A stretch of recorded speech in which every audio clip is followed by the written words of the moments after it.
Well, good morning and welcome to Frankly Speaking here on WYDC TV Big Fox. I'm your host, Frank Acom. We are broadcasting live from the Hesselson studio here on Market Street in Corning. I'm very glad that you joined us this morning. Breaking news coming out just moments ago. Kiev has launched 337 drones at Russia. This is the war's largest yet UAV attack, according to Moscow. It came just before U.S. and Ukrainian delegations are scheduled to meet for negotiation in Saudi Arabia today. Russia set the previous drone attack record a little over 2 weeks ago when it launched 267 drones at Ukraine in a single night on February the 23rd. Ukrainian officials have yet to comment on the Russia report. If true, it could represent a show of strength by Ukraine ahead of the talks with the United States and Saudi Arabia. As the Trump administration pushes for a ceasefire to the conflict, Kiev has indicated it would be open to one based in the air and at sea. However, it is likely to frustrate administration officials who've been pushing Ukraine to stop attacking its aggressor. National Security Advisor Mike Walls yesterday cut off U.S. intelligence sharing with Kiev, citing a desire to stop Ukraine from offensive attacks into Russia. Russia President Vladimir Putin has indicated no desire for any ceasefire, regardless of the domain. So again, just breaking moments ago that Kiev launched 337 drones at Russia in the war's largest yet UAV attack, largest yet drone attack. That's according to Moscow. So that came out just about a half an hour ago before we came on the air. The big story that we'll be talking about this morning, we've got a lot of New York State issues. We've got a lot here on the tariffs, the stock market, the Trump administration in general.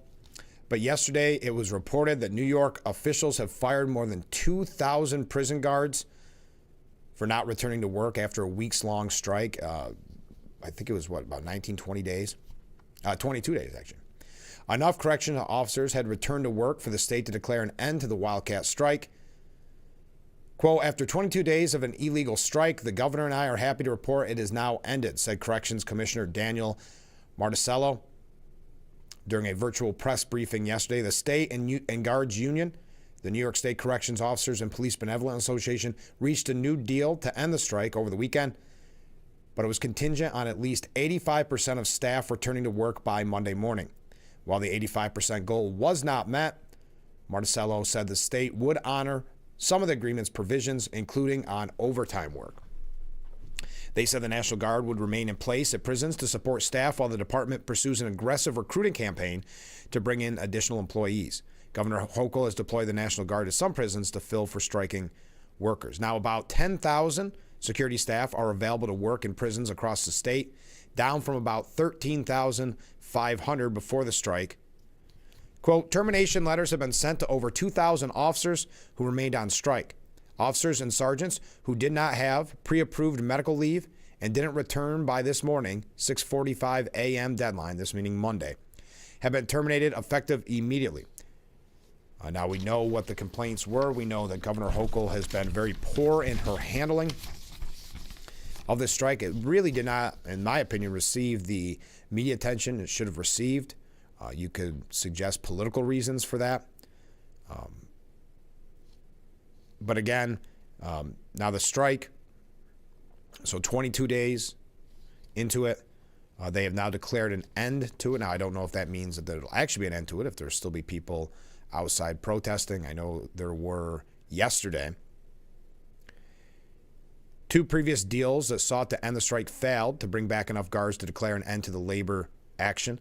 As was included in the previous agreements, the deal reached over the weekend addressed a key complaint of the guards by issuing a 90-day suspension of a provision of state law that limits the use of solitary confinement, the HALT Act. During the pause, the state will evaluate if reinstating the law would create an unreasonable risk to staff and inmate safety. Guards will also work 12-hour shifts, and the State Department of Corrections and Community Supervision will not discipline officers who participated in the strike if they returned at yesterday's deadline. So again, if you had not heard this morning, 2,000 prison guards, corrections officers, have been fired.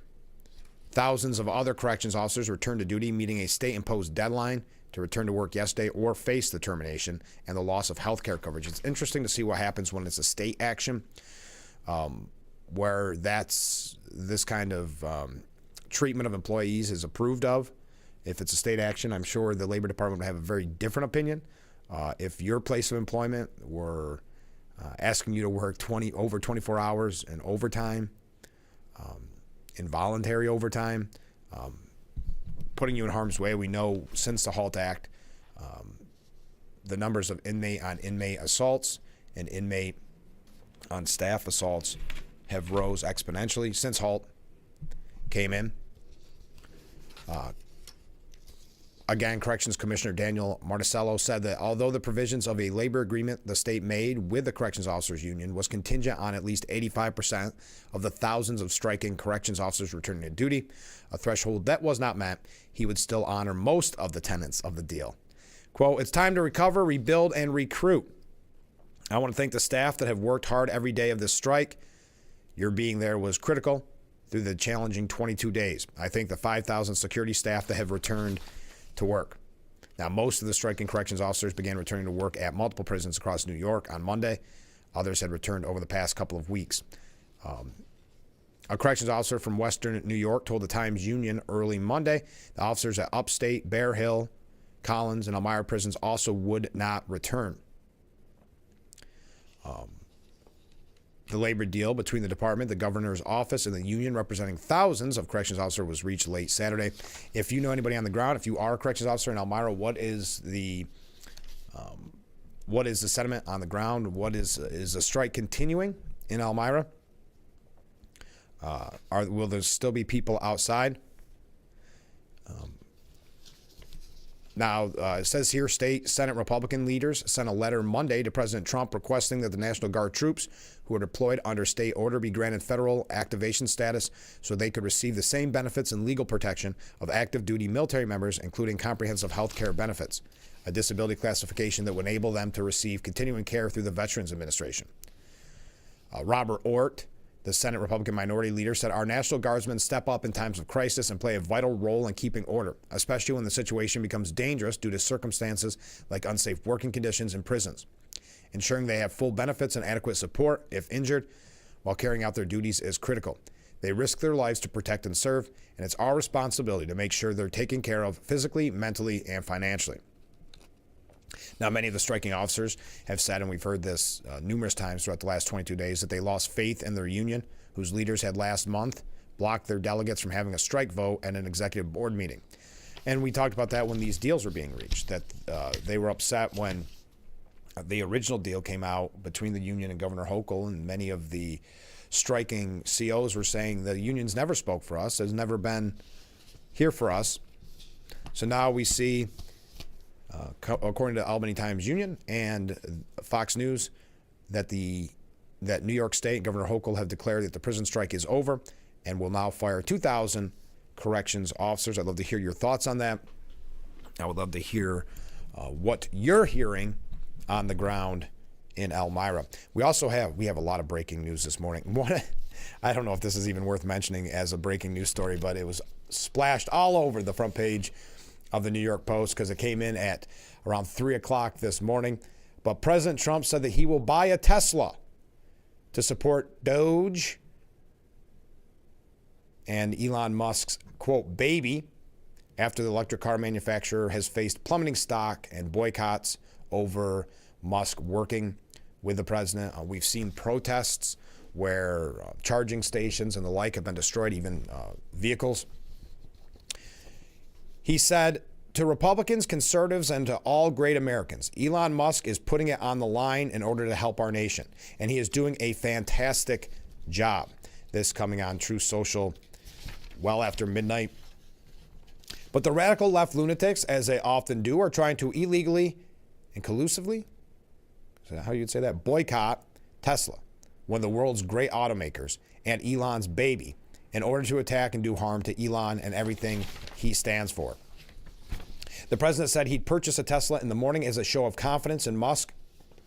In any event, I'm going to buy a brand new Tesla tomorrow morning is a show of confidence and support for Elon Musk, a truly great American. Why should he be punished for putting his tremendous skills to work in order to help make America great again? Now, it's unclear what model Tesla that Trump plans to buy. The electric automaker's share price has nosedived by nearly a third since Trump became president. After originally received a boost, Tesla stock has dropped by more than 28% in the last month and nearly 32% since January 1st. And we have examples. We may get to it later on with the examples of some of these protests against Musk and against Trump and the destruction. We saw Molotov cocktails being thrown at Tesla dealers, a lot of graffiti and the like. So that's just a kind of a strange update. But Trump announcing he'll buy a brand new Tesla this morning, that coming in late last night. We're also going to talk about the stopgap government funding bill here when we come back. We do have a couple updates on the colleges and universities that are now being investigated for their anti-Semitism. We heard of Columbia and how they had their federal funding revoked. I think, well, how much was it? Like $400 million, something crazy. So that is not the only college or university that is having kind of a fine-tooth comb looking into their anti-Semitism, and some hit really close to home. So we'll talk about that a little bit later on. We're just getting warmed up here. Let's take our first break. Again, I'd like to hear your thoughts on New York declaring the prison strike over and that 2,000 guards, corrections officers have been fired. So stay with us. We got to take a short break. This is Frankly Speaking here on WYDC TV, Big Fox.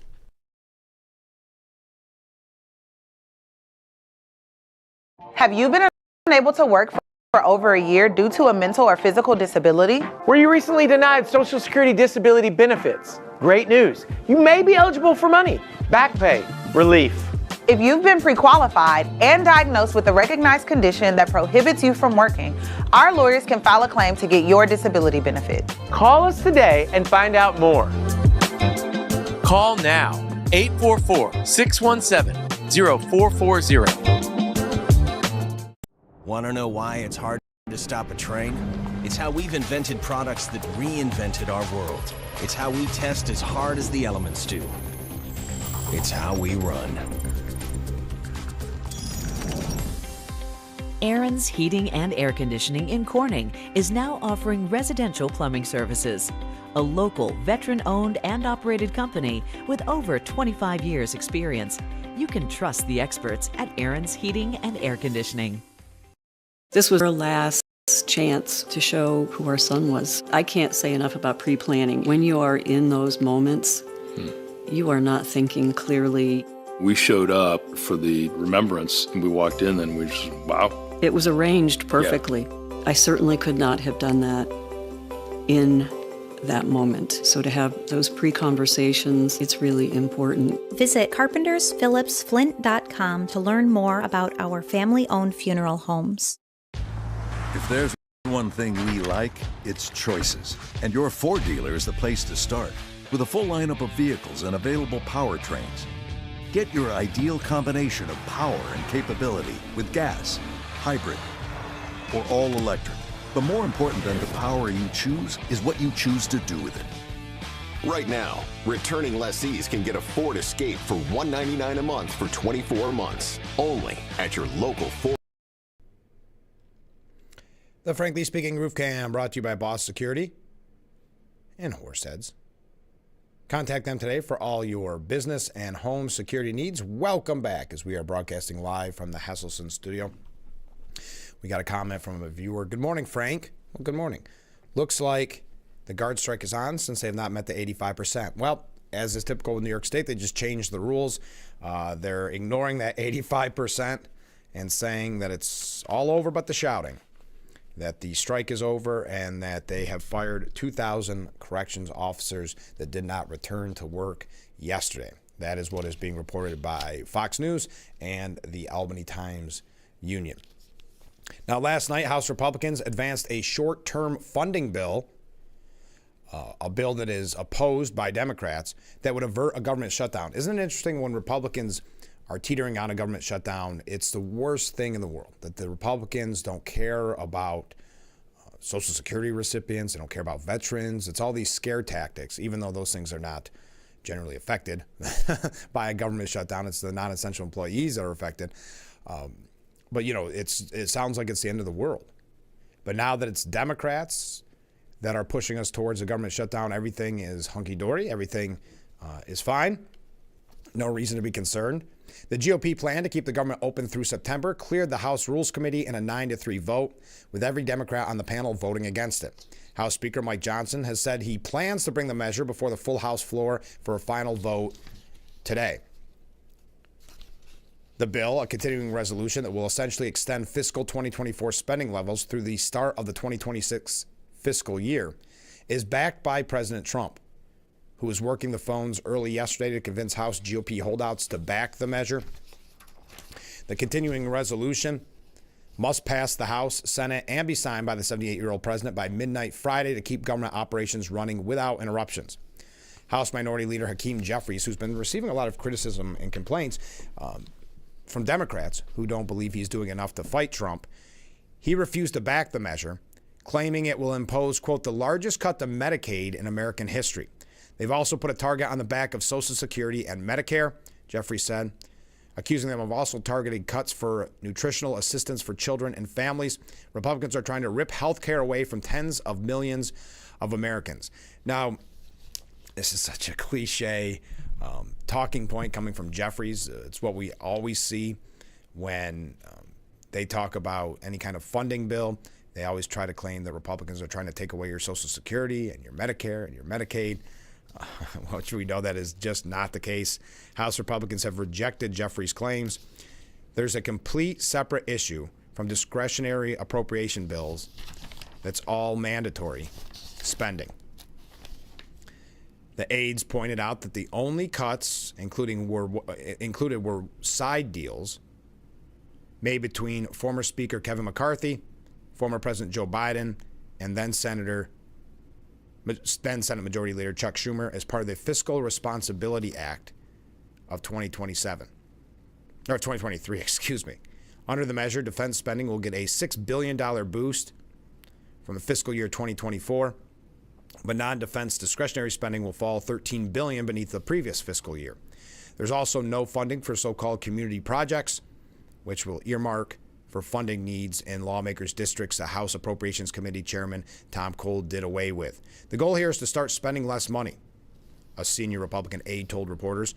Immigrations and Custom Enforcement is also getting a slight boost to nearly $10 billion, up from the previous year's spending level. The conservative House Freedom Caucus supports the resolution, saying, quote, contrary to Congress's longtime abuse of the legislative tool, this CR, continuing resolution, is a paradigm shift.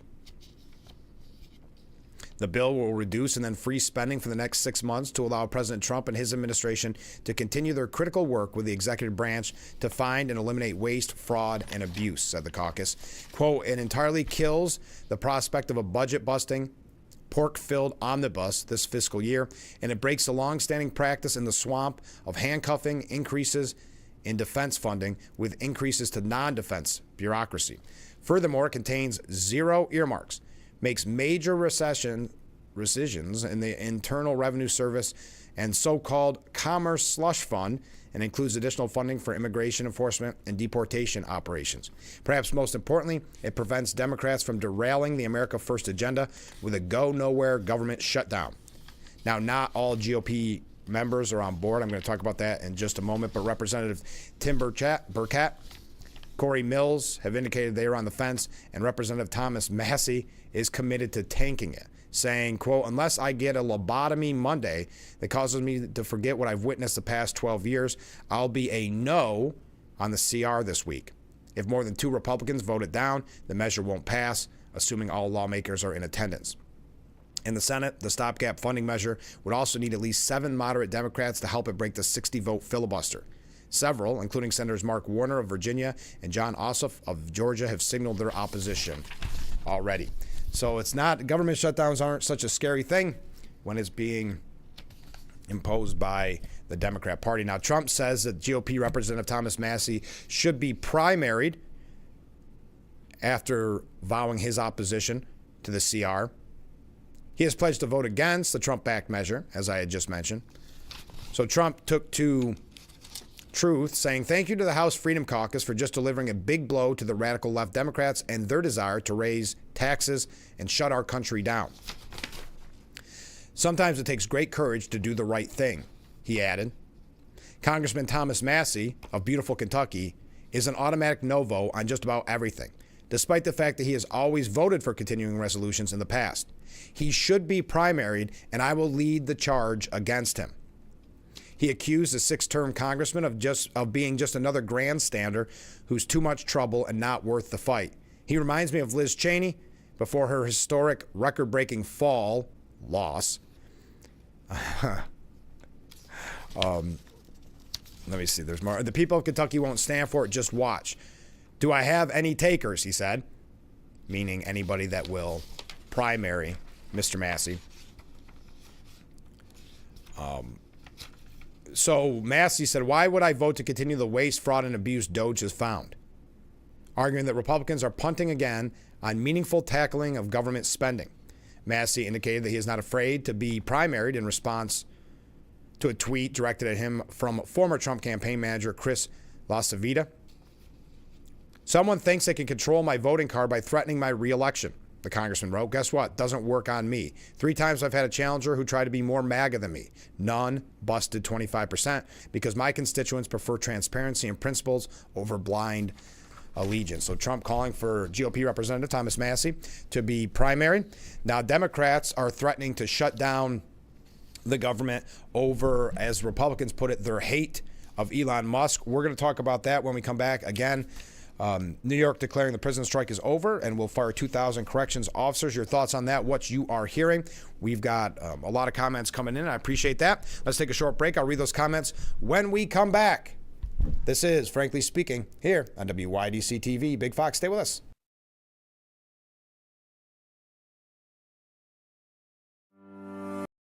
Are you sick of looking at your bathroom but don't know where to get started? Bath Planet understands that home remodeling can seem like a daunting task. Allow us the privilege of showing you how easy getting a new bathroom can be. Our certified design team will help you design the bathroom of your dreams and give you a price that's good for an entire year. Go with the company that people trust. Bath Planet, 2 locations serving the entirety of the Twin Tiers. Call today. I have 2 diabetes, but I manage it well. It's a little pill with a big story to tell. I take once daily, Jardians, at each day start. As time went on, it was easy to see I'm lowering my A1C. And for adults with type 2 diabetes and known heart disease, Jardians can lower the risk of cardiovascular death too. Serious side effects include increased ketones in blood or urine, which can be fatal. Stop Jardians and call your doctor right away if you have nausea, vomiting, stomach pain, tiredness, trouble breathing, or increased ketones. Jardians may cause dehydration that can suddenly worsen kidney function and make you feel dizzy, lightheaded, or weak upon standing. Genital yeast infections in men and women, urinary tract infections, low blood sugar, or a rare life-threatening bacterial infection between and around the anus and genitals can occur. Call your doctor right away if you have fever or feel weak or tired and pain, tenderness, swelling, or redness in the genital area. Don't use if allergic to Jardians. Stop use if you have a serious allergic reaction. Call your doctor if you have rash, swelling, difficulty breathing, or swallowing. You may have increased risk for lower limb loss. Call your doctor right away if you have new pain or tenderness, sores, ulcers, or infection in your legs or feet. Jardians is really swell, the little pill with a big story to tell. Every day, Judge Mathis presides. Don't you ever form your mouth to talk to me like that. Is another day when someone gets what they deserve. What's wrong with you? Mathis Court with Judge Mathis. The Frankly Speaking Roof Cam brought to you by Boss Security and Horseheads. Contact them today for all your business and home security needs. Welcome back as we broadcast live from the Hesselson studio on Market Street in Corning. Let's go through some comments from viewers. A 35-year union member, as a 35-year-old union member, it's quite clear to me the guards have very poor and self-serving representation. Time to clean house. I'm sure the administrative sector of the guards never missed a paycheck or lost health insurance. Thank you very much. Comment from a different viewer. Frankly, What does it take to call a no confidence vote on Governor Hochul so we can fire her? Well, the problem is, and we've talked about this in the past, we actually talked about it with Senator Tom O'Mara on Friday, it's just not going to happen. There's no recall mechanism in New York state government. So the only person that could technically oust, if you will, Governor Hochul would be Governor Hochul herself. Now, there is the impeachment process. As you know, it was getting near the impeachment process before Cuomo resigned. The problem with that is there's just not the Democrats that would support that. I mean, that's the problem with one-party rule. So the impeachment would never go through in the Senate and the Assembly. It's just the numbers. The numbers are the numbers. Comments from a different viewer. Mark says, so seeing that the guard strike is over, I guess we get to see Hochul on TV telling how she did a great thing when she didn't. Yeah, I mean, she has bumbled and fumbled this from the beginning. We've talked about extensively here on the program. The fact that this didn't get more national attention, I think, was pretty frustrating. It should have, and especially her horrible handling of it from day one should have received some coverage. But again, if you are just joining us, New York declares that the prison strike is over, and 2,000 corrections officers will be fired for not arriving yesterday at work. Now, we were talking about the House Rules Committee advancing the stopgap government funding bill in an effort to avoid a government shutdown. Republicans are saying that the Democrats want a government shutdown because of their hate for Elon Musk. They hate Elon Musk and Donald Trump more than they love their country, said Representative Nancy Mace. They're just losing their blanking minds. Mace was still optimistic that some Democrat lawmakers will vote for the legislation. I mean, they voted for every CR under the sun when former President Joe Biden was president. That's what this is. It's just political games. First-term Representative Jeff Crank, a Republican from Colorado, said it's either President Donald Trump or Elon Musk or a combination thereof, right? They've had nothing but political losses from November forward. Last week was the worst political loss I think they've suffered in a long time, referring to the intra-party divisions over some lawmakers' disruptions during Trump's speech, the optics of what that looked like during Trump's speech. I guess they've got to keep fighting, but what they should do is the right thing, keep the government open. And you notice that the apocalyptic headlines aren't there when it's Democrats threatening the government shutdown. When it's Republicans, you hear every sob story, just like what we're seeing with Doge. Every sob story, they're trying to point the finger at Musk for, I don't know, destroying bureaucracy, which I guess they think will play to the American people, that the American people will be upset that the bureaucracy is getting cut. Democrats have held Musk up as a political boogeyman, or if you watch the movie True Grit, Boogerman, an unelected billionaire who was given too much access to the federal government that also profits from military contractors. But Republicans, with some exception, have defended his work as necessary. Jason Crow said that Musk is doing damage to our government, but denied his work being a factor in his likely decision to oppose the funding bill. Musk doesn't live rent-free in my head. I'm not making legislation based on Elon Musk and what he does and doesn't do at any given day. I'm focusing on my constituents. That's Jason Crow, Democrat from Colorado. Jared Markowitz, when asked about Musk, did not mention him at all. Instead, he pivoted to criticizing House Republicans for putting a stopgap government funding bill, known as a CR, up for vote rather than dealing with a fresh slate of fiscal year 2025 appropriations bills. Republicans have said for the longest time, right, that CRs are no longer the way to fund the government. Speaker Johnson promised to do individual spending bills.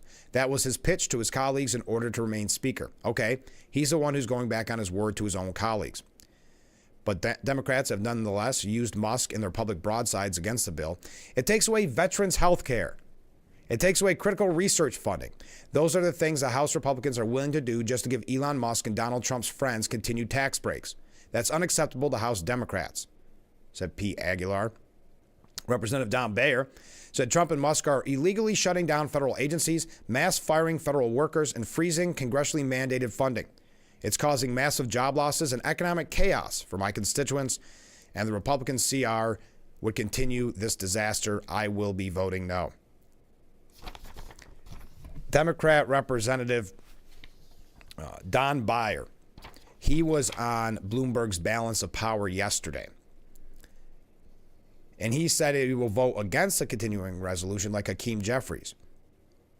Hakeem Jeffries is pushing them to vote against it and said, quote, generally, we try to give swing district members the right to do what they think is right to get them reelected. So it's not about doing what's right. It's not about voting your conscience.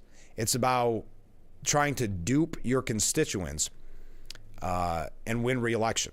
I'm saying it in no uncertain terms. It might be, and certainly generally, we try to give swing district members the right to do what they think is right to get them reelected. We want them to come back.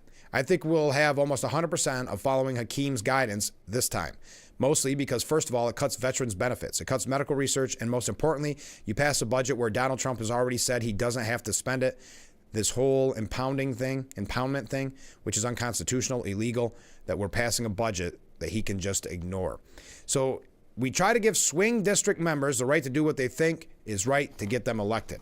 So not what is right or what's wrong. It's about, at the end of the day, getting reelected and duping your constituents. So we'll give you, the swing district guys and girls, we'll give you guys the option to vote any way you think's best for you. But everybody else, lockstep against Trump's mandate, against Trump's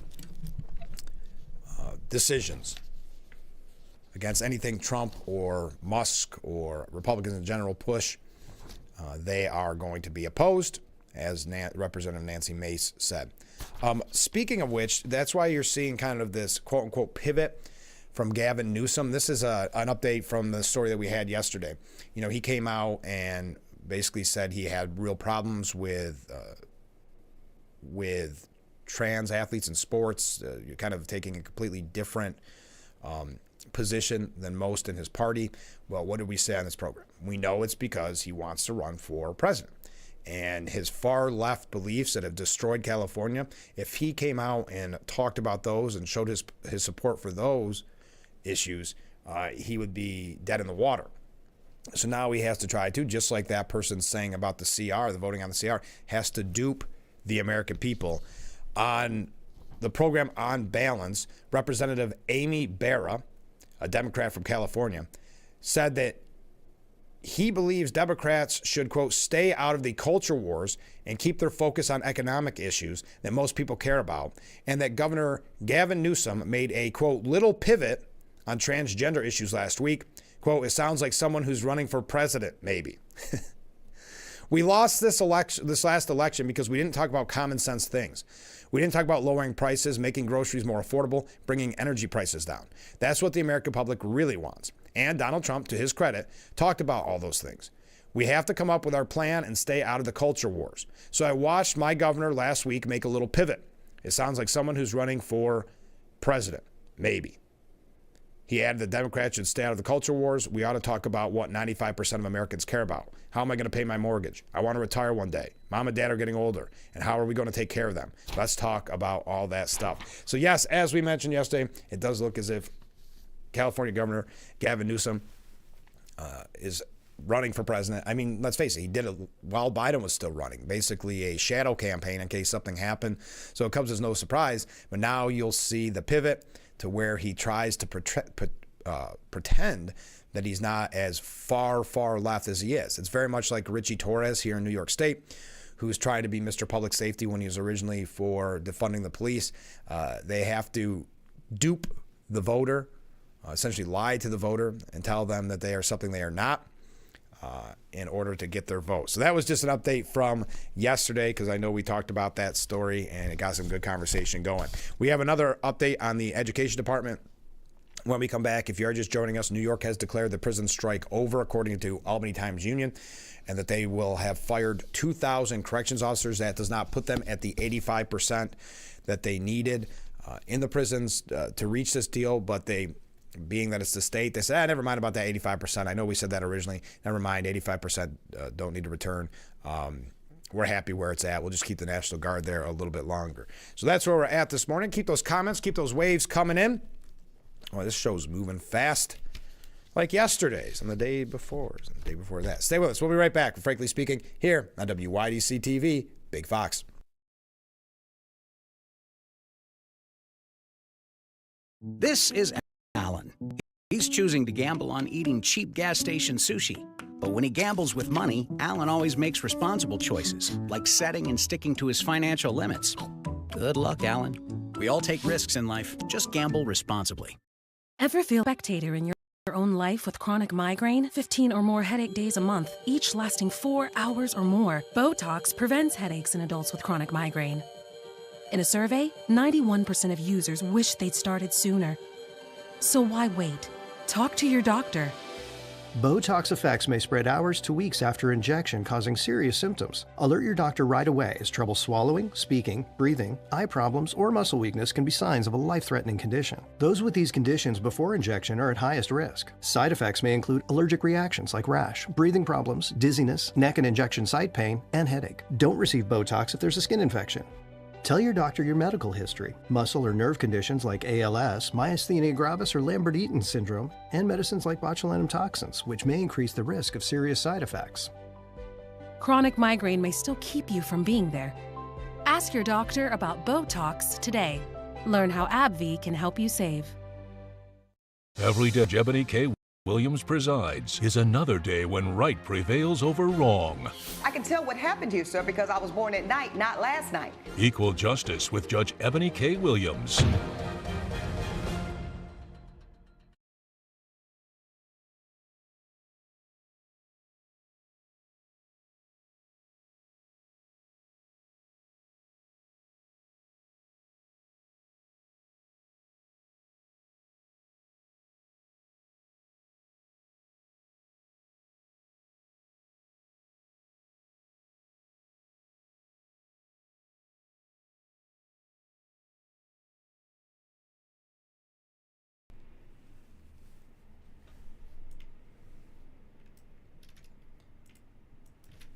The Frankly Speaking Roof Cam brought to you by Boss Security in Horseheads. Contact them today for all your business and home security needs. Just looking through some comments here as we broadcast live from the Hesselson studio. Mark writes in, the Democrats hate Elon Musk because he is taking away the kickbacks and draining their spending swamp. Thank you very much. Comment from a different viewer. So where in writing are these cuts the Dems are talking about? Show me the money or where it isn't. Yeah, it's the talking points. You could write these press releases by these representatives months in advance if you wanted to. It's always that Republicans are threatening to cut Social Security, Medicare, Medicaid. Now we're hearing nutrition for children. I mean, it's always the apocalyptic cuts that they're talking about that aren't there. No, it's just their excuse to fight anything that Musk wants to do when it comes to the spending or the rooting out of waste, fraud, and corruption, or it's to obviously the hate for Trump has been there since about a decade now. So we know it's to fight anything Trump wants. In this instance, the stopgap funding bill. Now, as an update from yesterday, the Trump Education Department has announced 60 more universities who are under scrutiny over anti-Semitism. The 5 dozen named and shamed included 6 of the 8 Ivy League institutions. And right here in our own backyard, you have Binghamton and Cornell being looked at over their anti-Semitism.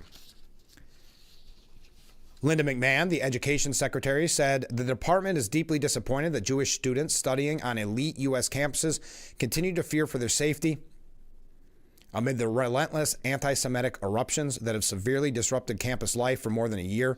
University leaders must do better. U.S. colleges and universities benefit from enormous public investments funded by U.S. taxpayers. That support is a privilege and is contingent on scrupulous adherence to federal anti-discrimination laws. This coming off the heels of cutting $400 million from Columbia.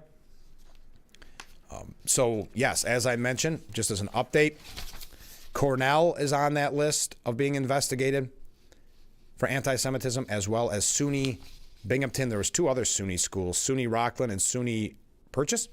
I'm not familiar with that school. Now, the Columbia anti-Israel agitator, if you will, Mohammed Khalil, who we mentioned yesterday, has been probed as a national security threat according to sources, as a judge, of course, held up his deportation. Columbia University protesting ringleader Mohammed Khalil was being investigated as a potential national security threat. As President Trump warned, the anti-Israel agitators' arrest will be the first arrest of many.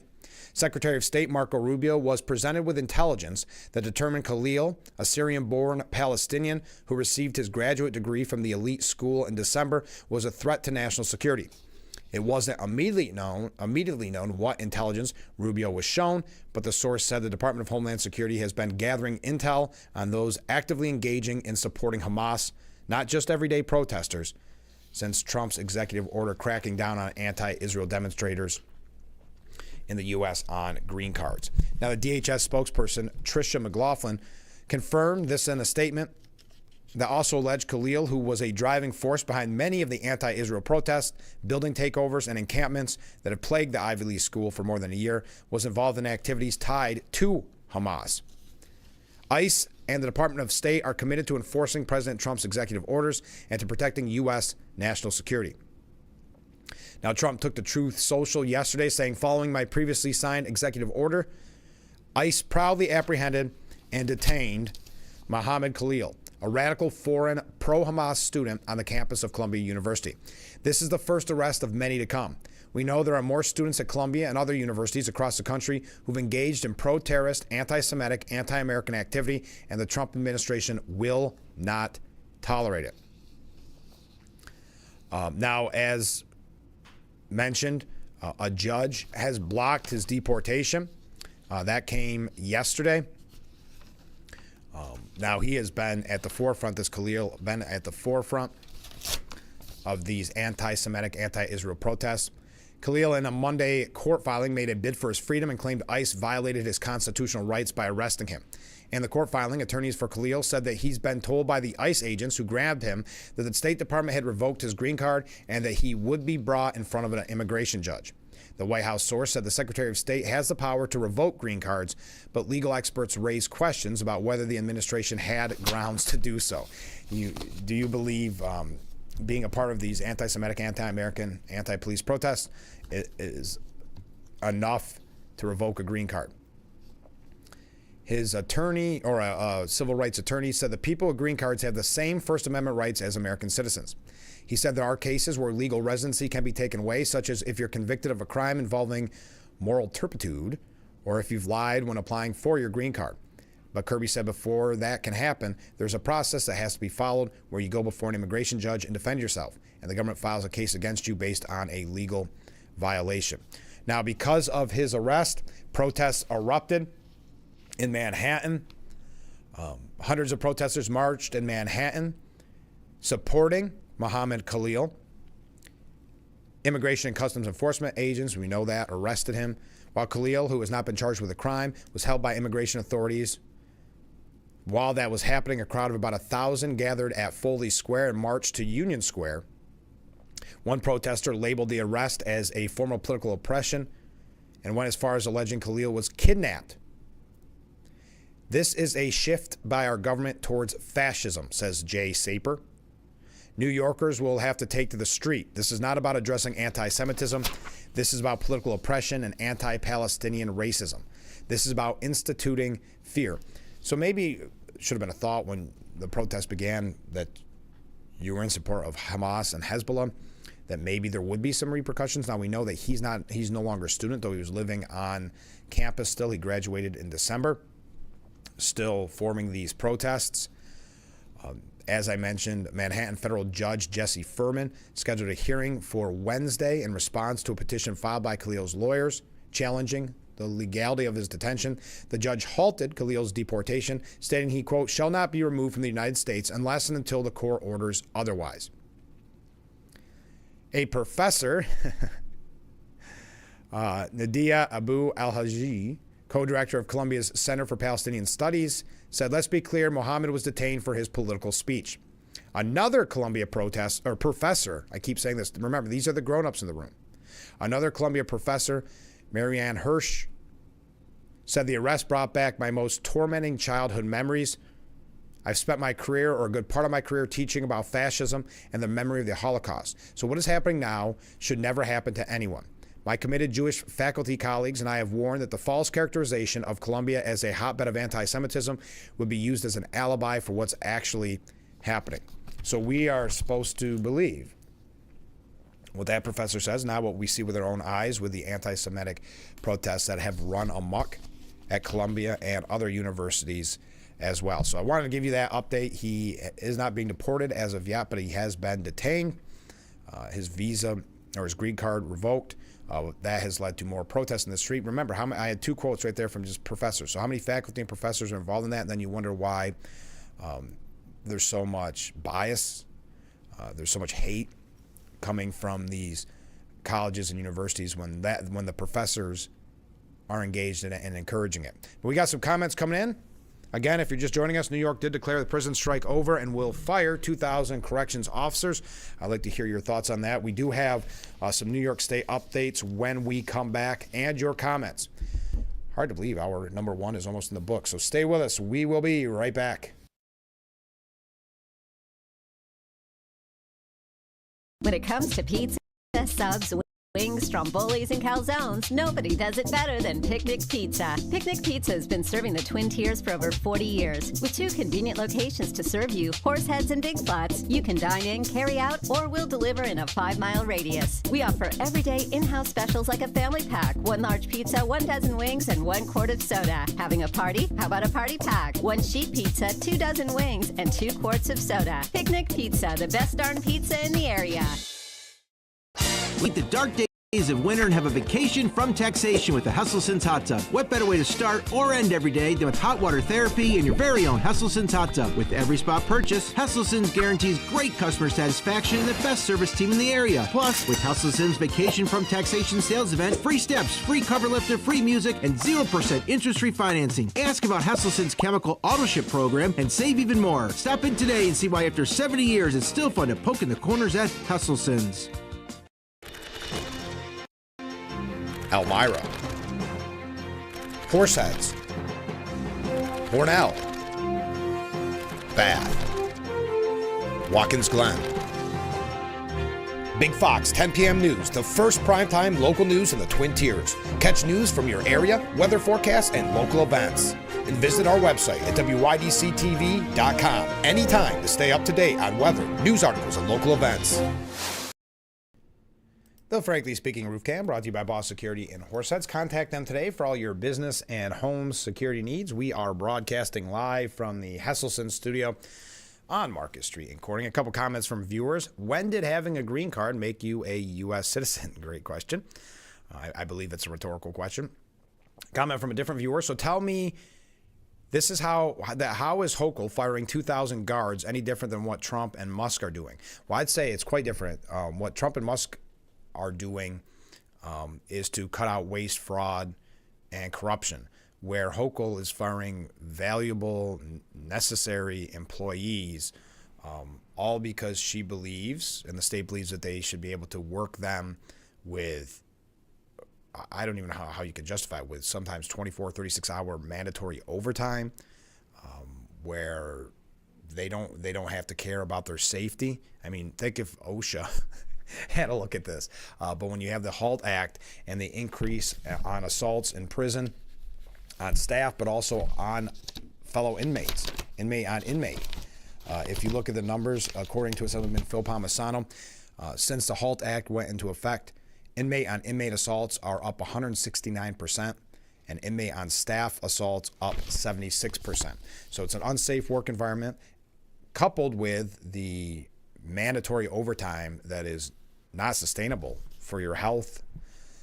So I would say they're completely different. I understand your point that you're trying to make, cuts. Why isn't Hochul being criticized by her own party for this if it's similar to what Musk did with Doge? But I will say, I would argue it's not that similar, because Hochul's actually cutting all valuable employees, where Doge is trying to look for the employees that are unnecessary, the employees that are non-essential workers that we hear about when there is a government shutdown. Also, since we're talking about New York State issues, Hochul is expected, and this should come as no surprise, to slow walk the election to replace Elise Stefanik for pure political reasons. This is coming from three people familiar with her thinking. In the latest sign of gamesmanship over the House GOP's threadbare majority, Stefanik was nominated to be U.S. ambassador to the United Nations in November, but has not been confirmed due to her party's narrow margins. On the Republican side, Texas Governor Greg Abbott isn't in a hurry to fill the safe Democrat seat vacated because of Representative Sylvester Turner's death either. Republicans currently have a 218-214 edge, and with big votes on Donald Trump's agenda coming up, absolutely every seat matters. And Stefanik's seat in particular is of huge interest. Now, it's unclear how long Hochul will wait to call the special election, refusing to set a date within the 10-day window. Once a vacancy occurs, would invite Republican lawsuits, especially if she waits a considerable amount of time. Hochul could also push state Democrats to revive earlier legislation to delay the special election until November. So saying that she does not want to give the people of Elise Stefanik's district representation in Washington until November. Not even during the primaries in June. Want to wait all the way until November. Obviously, this is for political games. This is to try to hurt Trump's agenda, the agenda that the American people voted in a landslide. Even if Hochul moves to call the special election within the required time frame, it won't take place until about 3 months after Stefanik's seat is vacated. Previously, Democrats in the New York State legislature proposed a measure to delay the special election to replace Stefanik until November. The decision to withdraw that bill was meant to allow Hochul room to negotiate with Trump on congestion pricing. But then, of course, they've called congestion pricing dead because the Trump administration doesn't want to tax hardworking New Yorkers. And yet Governor Hochul taking a strong stance. And she wants that tax on hardworking, everyday New Yorkers, just like she took a strong stance against our corrections officers. A spokesman for Hochul did not directly respond to a question about her hopes to delay the special election. There was quite a bit of pushback, even from Democrats, when that was proposed to delay until November, because they said, how can we always be the party of quote-unquote democracy and then let Stefanik's congressional district go without representation for nearly a year? The Republican-controlled Senate has stalled Stefanik's nomination due to concerns about the House GOP's slim majority. 2 other House seats in Florida are vacant and will be filled in April. All right. So, not really coming as a surprise. We knew she was going to delay it, but for how long? Will it be until November? It's causing Stefanik to kind of be, well, she's still in the House, but in that kind of purgatory waiting to join as ambassador to the UN. And then Governor Hochul, well, I don't want to go through all my New York State issues. If you are just joining us, New York declared the prison strike over and will fire 2,000 corrections officers, saying that essentially a deal had been reached. Even though their original number was that 85% would need to return for it to be safe, a safe environment in the prison, that number was not reached. So what did they do? Well, never mind that number. We'll just go forward with it anyway. Going to show you how there's just such a wild set of rules when you're the state. As we go back to the governor can't be recalled, we talk about making their employees, work unsustainable amounts of overtime, 24, 36 hours. We talk about the unsafe working conditions in the prison. That's all okay if you are the state demanding it. All right, I see some comments coming in. We'll read those at the top of the next hour. We do have a couple of other quick New York updates. There was a question I wanted to ask you. There's a few things here that we may get to about, obviously yesterday the stock market took a big hit. There's some opinion pieces. I would love to hear your thoughts on that. Some saying don't panic. Others saying blame the tariffs. We also have a few things here about the protests that have been happening locally and nationwide when it comes to Musk and Trump in general. And a few things here just about the Trump administration in general. But I'd love to hear your thoughts on all of these positions. Sorry, I got a weird noise there in the background. All of these news topics of the day. But I've got to make an announcement. I'm going to do this every day because it's so important and we're all so excited about it. Do not forget that coming up on Saturday. It's Wienerville Party. We're looking forward to this. The second annual Wienerville Party is this Saturday from 4 till 10 p.m. and it's going to benefit the Corning Salvation Army. There'll be live music from the band Wasting Time from 5 to 8 p.m.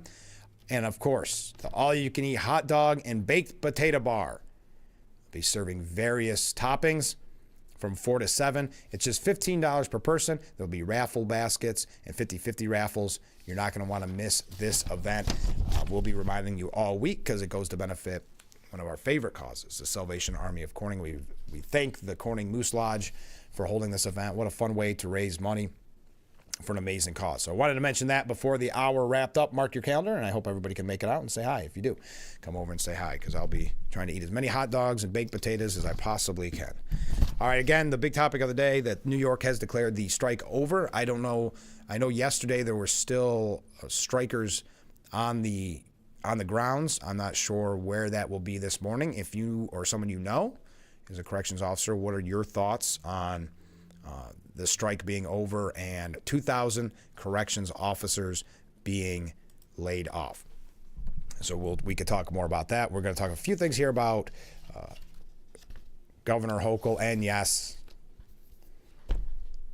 mayoral candidate Andrew Cuomo, former and disgraced governor of New York State, Andrew Cuomo, and his run for governor, or run for mayor.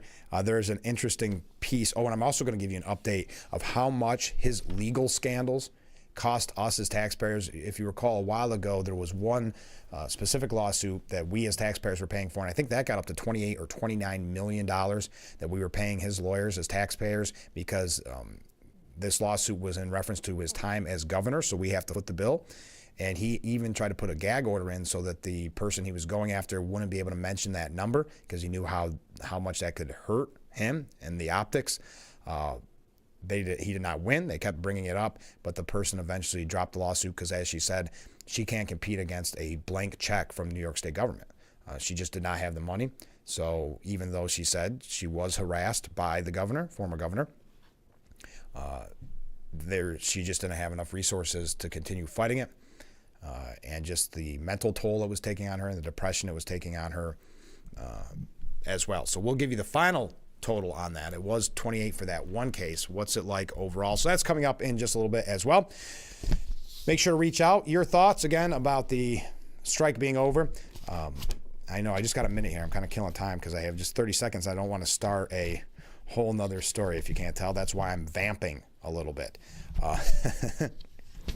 We do have a couple of Doge updates and EPA, Lee Zeldin, what he's doing behind the scenes, not getting as much coverage, but should be because he's cost saving as well, and a couple of media updates. So there we go.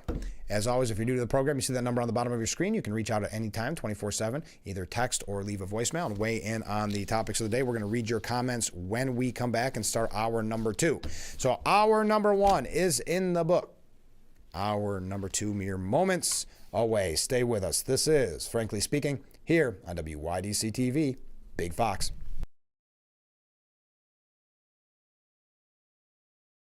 I have type 2 diabetes, but I manage it well. It's a little pill with a big story to tell. I take once daily, Jardians at each day start.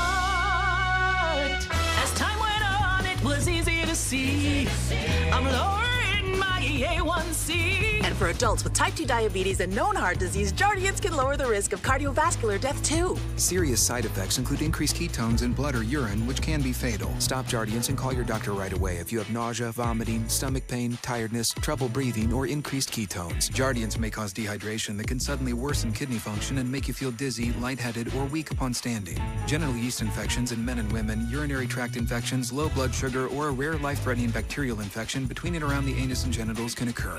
Call your doctor right away if you have fever or feel weak or tired, and pain, tenderness, swelling, or redness in the genital area. Don't use if allergic to Jardians. Stop use if you have a serious allergic reaction. Call your doctor if you have rash, swelling, difficulty breathing, or swallowing. You may have increased risk for lower limb loss. Call your doctor right away if you have new pain or tenderness, sores, ulcers, or infection in your legs or feet. Jardians is really swell, the little pill with a big story to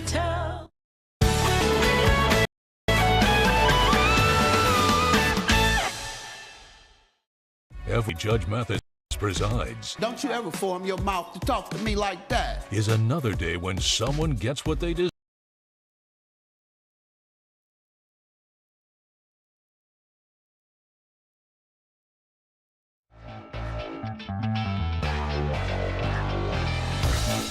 Hour number 2 of Frankly Speaking, broadcasting live from the Hesselson studio. Thank you so much for joining us this morning. Let's go through some viewer comments. As far as the Hamas protester that ICE got, deport him, and the professors that egged him on. Thank you very much. Protesters heavily involved in those anti-Semitic, anti-Israel protests. Comment from a different viewer. Hochul's move to delay filling the empty seat, Stefanik's seat, that we were mentioning in the last hour, may be a way for her to gain favor in her party. Political power move. I think you're right, because she is not overly liked, not necessarily disliked either. She's just kind of a non-entity. Now, Nancy Pelosi, if you recall, blamed her on the midterm losses. So there's always been some criticism of her from kind of the Pelosi's of the world, the Hakeem Jeffries. So maybe this is a way to definitely get the favor of Hakeem Jeffries, for whatever that's worth. Also, could Hochul be impeached? Well, technically, on paper, she could be impeached, but not with the way Albany is set up right now. That's one-party rule. So it would have to be voted by Democrats, and there's just not that. That's not going to happen. So yes, technically she could. Will she be? No. Comment from a different viewer. Cuomo should be barred from holding public office and be held accountable for the deaths he caused. I couldn't agree more. He has never admitted that he made a mistake. He has never apologized to the families that lost loved ones because of that disastrous decision to put COVID-positive patients into nursing homes. But we are going to talk about Cuomo just quickly. But first, Governor Hochul is taking aim at who could be her Republican opponent. To show you that she's just not that good at it, just to tell you or show you a little bit about who she is. She doesn't have that level of politics in her. She looks as if she is someone that became governor because she did, not by earning it, so to speak, but because of Cuomo's misdeeds, and she just does not have that political grasp. So she went after Mike Lawler. Mike Lawler is a representative, yes, but a Republican as well, who is exploring a run for governor. So she was giving a speech and said, we have this congressman, Mike something. Mike Lawler, maybe? This is what I mean. That to her is a good political jab, as if she doesn't know who Mike Lawler is. She just doesn't have it. I know I keep saying not ready for prime time. There's a better way to say it. I just don't know what that is, but just doesn't have it. Now, according to an editorial, I believe this was maybe with the Times Union, they said that the state's efforts to hire the fired federal employees is a smart move. Your thoughts? Savvy companies seize every opportunity to hire talent from competitors. So why not the state and local government? Is that what we've lost? DOGE is attempting to cut out waste, fraud, and abuse, and cutting non-essential employees. So is that what we would be getting? New York has long struggled to maintain its workforce in fields from clerical work to IT, accounting to engineering, in part because private sector jobs often pay more and offer more flexibility. An especially tight labor market, around 4% unemployment in recent years, hasn't helped. Hochul saw an opening with DOGE. The state companies targeting them includes a new website with resources to help former federal employees apply for jobs in state agencies, advertise with digital billboards at Washington, D.C.'s Union Station, and the cities in another station proclaiming, DOGE said you're fired, New York says you're hired, New York wants you. All right, so saying it's a good idea to bolster New York's workforce. Okay, now we mentioned former governor, disgraced governor, Andrew Cuomo, and we know about some of his scandals. So his scandals cost us, the New York taxpayer, nearly $60 million in legal fees. And that was a review by the comptroller. Andrew Cuomo says his political career is not over despite his legal challenges. The former governor of New York said he's ready to, quote, fight to save our city in his bid for mayor. But the scandal that cost former Governor Andrew Cuomo his job have now cost New York State taxpayers roughly $60 million in legal fees, according to a new breakdown by the Office of New York State Comptroller Tom DiNapoli. The Comptroller's office has identified more than a dozen law firms that they say received payments from the state to work on Cuomo's related controversies. Some of the money, almost $18 million, paid for private lawyers to defend Cuomo and his top advisors in civil sexual harassment cases. And because he had this blank check, a lot of people had to drop their case. So kind of a insult to injury after allegedly being harassed, then being forced to drop their case because they just couldn't compete against a New York State blank check. Millions more went to attorneys who repped other state agencies, including the New York State Police, the Executive Chamber, and the State Health Department, involving probes about nursing home deaths and Cuomo's $5 million book deal. One contract that cost the state $6.6 million went to the firm Cleary Gottlieb, which Cuomo's spokesman Richard Azzopardi says helped finance Letitia James' investigation into Cuomo, not Cuomo's defense. According to the state comptroller's office, the state so far has spent $9 million defending Cuomo and top aides against a suit by Charlotte Bennett, $256,000 on a case brought by Brittany Camizo, and $8.6 million defending a federal case filed by a plaintiff identified as Trooper 1. Some court filings in the Trooper 1 case expressed concern that Cuomo's discovery tactics were invasive and aggressive, including last December seeking to depose as many as 30 non-parties to the Trooper 1 case instead of the more typical number of about 10. So I don't want to get too much into the weeds here, but just so you know, as we hear more and more about Cuomo and his run for mayor, his scandals costing New York taxpayers nearly $60 million in legal fees, and that's coming from New York State Comptroller Tom DiNapoli. Now, the Post editorial board has a piece, and then we're moving along from Cuomo. But Cuomo, as governor, signed off on reforms that sent crime soaring. And now he's giving New Yorkers fair warning. He still stands by them because the no bail law, quote, righted a terrible wrong. Translation, if you want to see perps locked up, don't count on Cuomo. Cuomo claimed on Sunday, we were putting people in Rikers in jail who hadn't been found guilty of anything just because they couldn't make bail. Wealthy defendants could make bail and get released, he argued, while others who couldn't remain locked up. False. Judges always took a person's wealth into consideration when setting bail. Poor defendants faced lower amounts. That made sense because bail is meant to ensure a defendant shows up for trial, if released, and a small bail amount is likely to stop the wealthy from fleeing. Isn't likely to stop the wealthy from fleeing. Bail kept recidivism, career criminals, and violent thugs off the street until they could be tried, convicted, and kept away from civil society. Yet Cuomo's bail reform completely eliminated the requirement to post bail for most crimes. Only perps accused of the most heinous atrocities now have to come up with the cash. Everyone else gets a get-out-of-jail-free card. The result, criminals are back on the street even before cops complete their arrest paperwork. Set them loose judges and prosecutors who vow not to prosecute made matters even worse. Sure enough, crime rates soared. Murders shot up 47% in 2020 when the reform kicked in. The NYPD's made some gains since, but they're still 20% higher last year. Felonies in general were up 30%, misdemeanors 18%. Meanwhile, stores now routinely lock up merchandise, even toothpaste, for fear of theft. It's no coincidence. Perps got the message there'd be no consequences for their crimes, and so went to town. Indeed, the reform's disastrous impact was so obvious that even the progressive-dominated state legislature agreed to revise it 3 times, yet it still remains broken. Fine, as Cuomo notes, judges have regained a bit of discretion in some cases, but they can't even consider a perp's dangerousness in setting bail. And most crimes remain bail ineligible. Other reforms Cuomo pushed through, like raise the age, also fuel crime. Cuomo's answer is to hire 5,000 more cops. That'll help, but where will he find 5,000 qualified new hires when every criminal is freed 10 minutes before being arrested? Or 10 minutes after being arrested. Cuomo has flip-flopped on other banes he embraced as governor, such as congestion pricing. Why not bail reform too? Does he think it'll be too hard to get the legislature to truly fix it, or is he already trying to appease the left?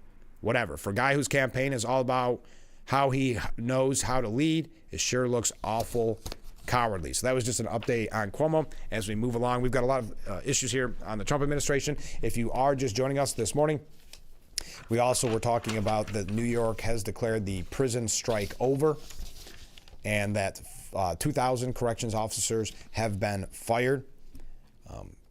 Thousands of other correction officers return to duty, meeting a state-imposed deadline to return to work on Monday or face termination and the loss of health care coverage.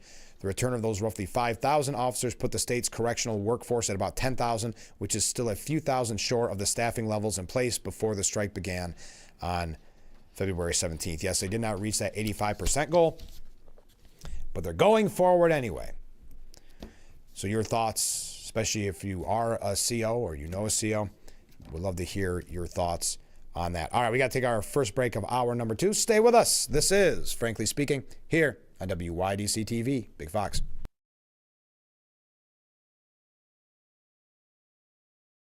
Attention, Elmeron may lead to vision loss. If you have suffered vision problems after taking Elmeron to treat bladder pain, call the Hearn Law Firm. Elmeron may be responsible for your vision problems, and you may deserve compensation for your injuries.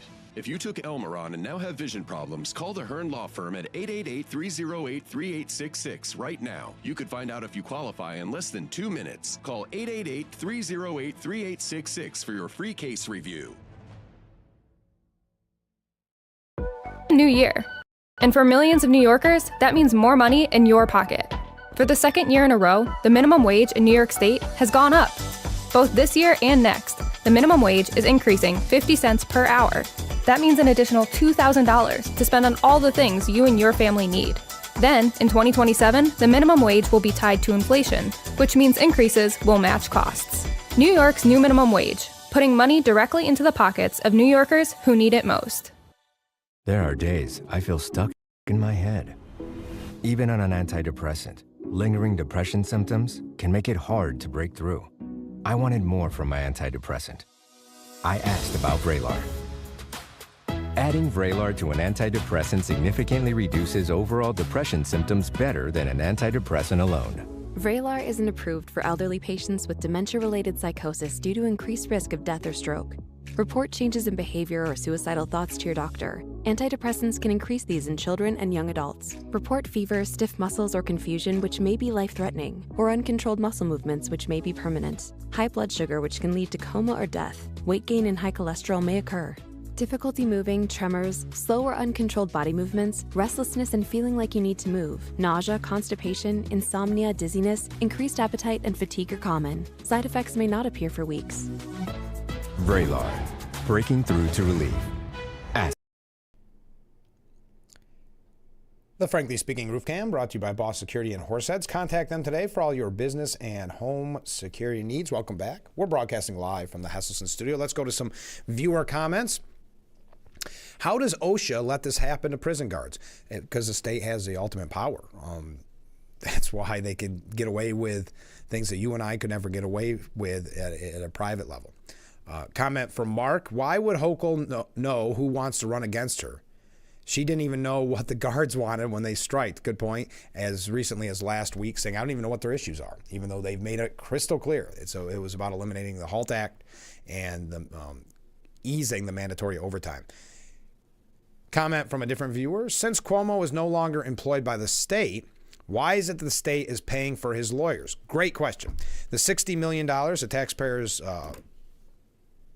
paid for Governor Cuomo's legal fees, the reason that is because when he was charged with these things, or when the lawsuits began, it was during his capacity as governor. So if, let's say, he did something today and there was a lawsuit, we would not have to front the bill on that.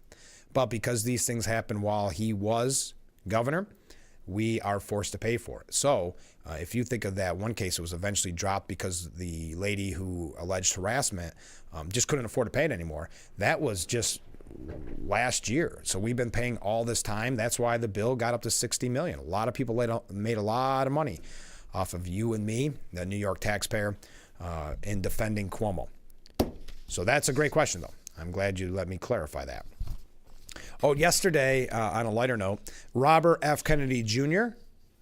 went to a fast food chain. I'm not familiar with this chain, or I've never been, but Steak and Shake. And he claimed that people have been raving about their new French fries ever since the fast food chain stopped using seed oils in its recipe. He said Steak and Shake just switched out, and people are raving about these French fries. He told Sean Hannity it's a completely different experience. Now it makes with beef tallow in place of vegetable oil. The customers are raving about it. Steak and Shake has been great. We're very grateful to them for RFKing the French fries. Kennedy, while chowing down on fries and a double cheeseburger, noted that he believes seed oils could be one of the main catalysts behind the epidemic of chronic disease in America. Seed oil is one of the components of processed food, and all the science indicates that ultra-processed food are the principal culprit in this extraordinary explosion, the epidemic we have of chronic disease. He had previously mentioned that ending the childhood chronic disease epidemic would be one of his top priorities in Trump's second term. Despite Kennedy's concerns with seed oils and processed food, he said he wouldn't support an outright ban on the product, preferring to instead incentivize companies to transition away from seed oils. I have a libertarian outlook. People should be able to make their own choices. If you want to eat a donut or seed oils, you should be able to. You should be able to exercise informed choices. You should know what that product is, what's in your food, and what the health impacts are. That's all we're going to do. President Trump wants us to have radical transparency and to incentivize companies like Steak and Shake to switch to traditional ingredients like beef tallow. We're going to inform Americans about what's been making them sick. RFK Jr. signaled that other restaurant chains, including Popeyes, Outback Steakhouse, Sweet Green, and Buffalo Wild Wings, have all recently switched away from seed oils or are in the process of making that transition, saying, quote, "We want to do everything that we can to incentivize these companies to be transparent, to switch over from ultra-processed food, and to be part of this movement to make America healthier." So he thanked Steak and Shake for RFKing the French fries. All right. So the DHS, this is kind of interesting. Remember that CBP One app, which was an app that was used by illegal migrants to get into the country very easily? It kind of expedited the process. Well, now the DHS has turned that app, the CBP One app, into a self-deportation tool. The Trump administration is completely repurposing the problematic CBP One phone app that allowed more than 1 million migrants to flock into the U.S. The new app will allow migrants to report their details so they can voluntarily leave the country instead of being thrown out by ICE, Department of Homeland Security Secretary Kristi Noem said yesterday. Noem said the option of self-deport is preferred for migrants who are in the country illegally. Quote, "If they don't, we will find them, we will deport them, and they will never return." Now, if you recall the CBP One app, and it was quite a campaign issue, or not even campaign issue, it was quite an issue, something that the media presented as a positive. But what it did was it waved more than 1 million migrants into the country using the app. It ended the moment Trump took office. As soon as he was sworn in on Inauguration Day, January 20th, there was reports of it shutting down at that moment. Of course, the media tried to play up the story and show people crying, saying that they were supposed to have a meeting that day. It was scheduled that day, but like an astute viewer said, there's no way. That was a federal holiday. It was Martin Luther King Jr. Day, so no, that person did not have a hearing. That was just the optics, and the media more than happy to play into the optics, whether it's truthful or not, to try to attack Trump and his policies. DHS immediately canceled all pending appointments and shut down the functionality on the app. Migrants in Mexico waiting for their entry appointments were left sobbing in despair. Remember, that's how the media covered it. Now the app will feature a submit intent to depart button for illegal migrants, notifying the feds of their intent to leave the country.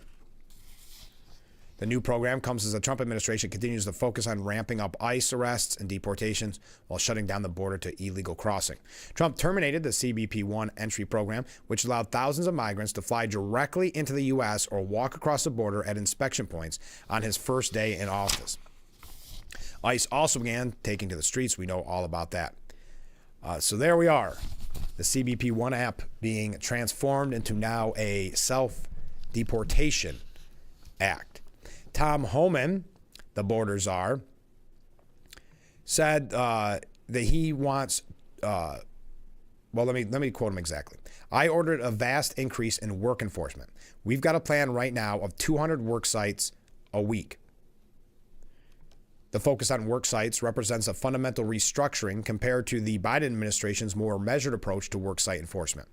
Employers across industries must prepare for what many experts anticipate will be the most aggressive immigration enforcement environment in recent history. The flood of migrants has lowered American wages, raised their housing costs, and reduced the productivity gain and innovation needed to keep pace with China's rapid evolution. The flood also washed away economic pressure on U.S. employees to find, train, and pay at least 5 million welfare-dependent men who have drifted out of the workforce since 2000. Employers have greatly reduced their socialization and training of American youth since the 1990s, even though they have had many special protections and benefits in law, such as bankruptcy rules and tax deductions. So that's just a quick update there. We got a couple other things on the border. We're going to talk about Musk, but we got a lot to cover. I'd like to know your thoughts on the stock market, your thoughts on New York declaring the prison strike over, and that 2,000 corrections officers have been fired. We'll read your comments when we come back. Stay with us. This is Frankly Speaking here on WYDC TV, Big Fox.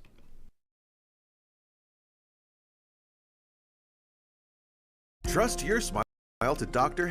Hench's at either Watkins Glen, Elmira, Horseheads, or Elkland Family Dentistry. All 4 locations provide cutting-edge technology to make sure your visit is comfortable and stress-free. Dr. Hench's offers treatment in all areas of dentistry, including same-day crowns, implants, root canals, oral surgery, and treatment for all ages. For the best dental care in the region, trust Dr. Hench's and his staff at Watkins Glen, Horseheads, Elmira, and Elkland Family Dentistry. Call any one of his offices today or visit them online for more information.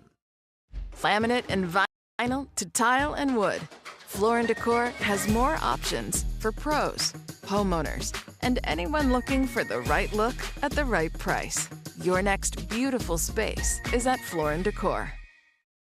Leave the dark days of winter and have a vacation from taxation with the Hustlesense Hot Tub. What better way to start or end every day than with hot water therapy in your very own Hustlesense Hot Tub? With every spot purchase, Hustlesense guarantees great customer satisfaction and the best service team in the area. Plus, with Hustlesense Vacation from Taxation sales event, free steps, free cover lifter, free music, and 0% interest-free financing. Ask about Hustlesense Chemical Auto Ship program and save even more. Stop in today and see why after 70 years it's still fun to poke in the corners at Hustlesense.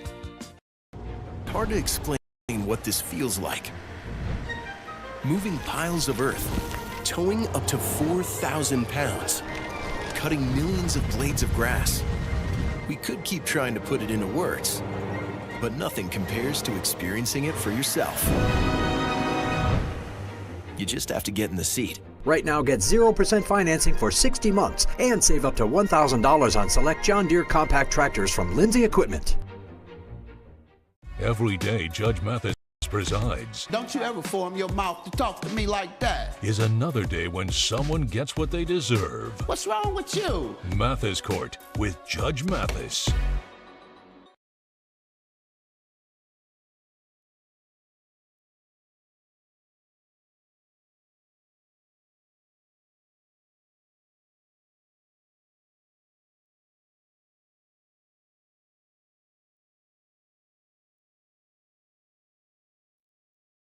The Frankly Speaking Roof Cam brought to you by Boss Security in Horseheads. Contact them today for all your business and home security needs.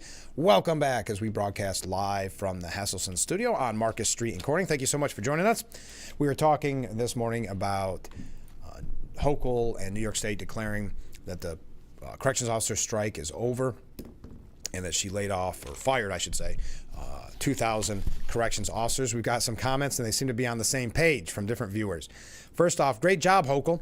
Now with 2,000 less corrections officers, overtime and issues will continue. This is leadership? Thank you very much. Couldn't there be a cap put? Well, let me go back. We'll get to that one in a second because I want to stick with the Hochul. Next up. So let me get this straight. They're short corrections officers already, and they fire 2,000 more. How does that solve the problem? You guys are on the same page. Not to mention nobody wants a job because of the conditions. Yeah, they're going to be shorthanded. There's no doubt, which will create more of the overtime issues. They wanted to originally reach 85% returning. They did not, so they just said, we'll go forward with it anyway. You wonder what kind of safety issues that will bring.